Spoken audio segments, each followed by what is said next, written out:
他本来是来咒诅的，结果3次都祝福。一个被雇用来做坏事的先知，却在最后关头转向神，说出天启预言，这是背叛还是觉醒呢？巴兰3次开口祝福以色列之后，摩押王巴勒终于爆炸了。在民数记24章10到25节中，他怒吼说，我叫你来是要你咒诅我的仇敌，结果你3次都祝福他们，现在你滚回你家去吧。我原想大大尊荣你，但神阻止了你得尊荣。巴兰却回答说，我岂不是一再说过，神吩咐我说什么，我就只能说什么吗？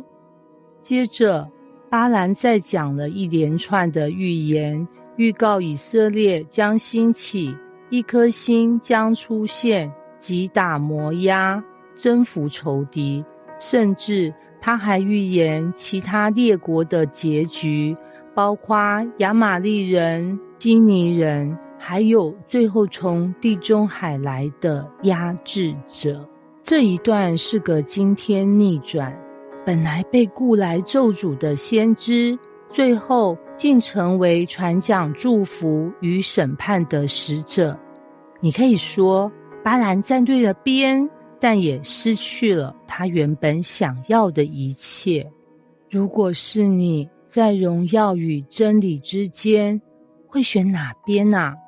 黄以恩原本是一家知名外商公司的中阶主管，带领行销部门5年，成绩斐然，但近几个月他陷入两难。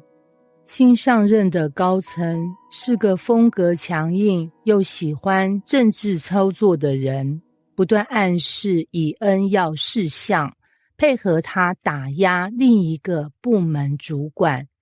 以恩心里知道这样做违背原则，他一向讲公平，不搞斗争，于是他开始萌生去意，打算年后就递出辞呈。有一天傍晚，他正在偷偷准备履历，突然手机响起，是老板助理打来的。以恩，总经理要你明天早上出席一个特别会议，他说你表现一直很稳，要你主导年度策略整合。他一时愣住，心里一半兴奋一半怀疑，难道是高层改变心意，还是……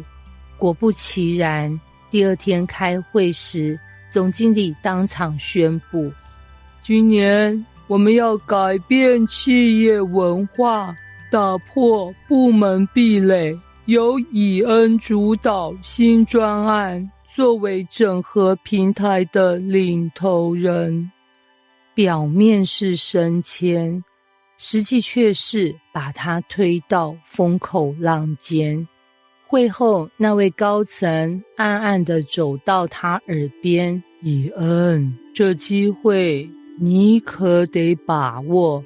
当然，我们知道谁是我们的人，谁不是。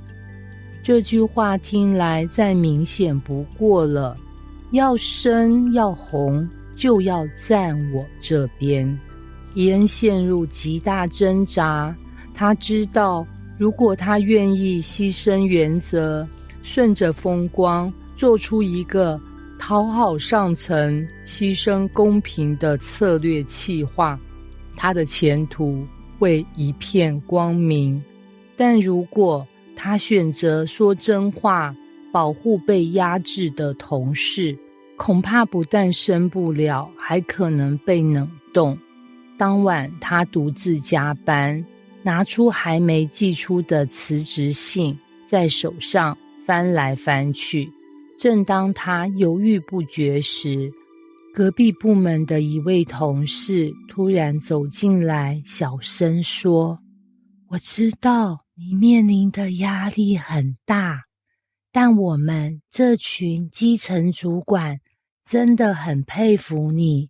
如果你都不讲真话，那我们更不敢了。”那一刻，伊恩仿佛被点醒。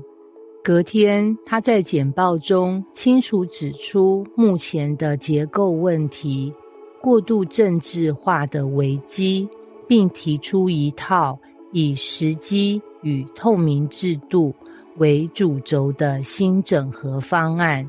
现场一片静默，高层脸色铁青，但总经理沉思片刻后，伊恩讲的有道理，既然他愿意扛这个责任，就让他试试。接下来几个月风风雨雨，但伊恩渐渐赢得更多信任，也促成了企业文化的真实改革。后来有人问他，怎么敢讲那些话？他笑笑说，因为我知道我站对了边，不是站在权力边，而是站在真理边。有时我们也像巴兰，面对选择时内心挣扎不已，站在神那边可能让我们失去人给的尊荣，但站在人的期待里，我们却可能失去与神的关系。真正的先知不是讲人想听的话，而是讲神要说的话。真正的基督徒也不是讲安全的话，而是愿意在真理中站立得稳。你愿意吗？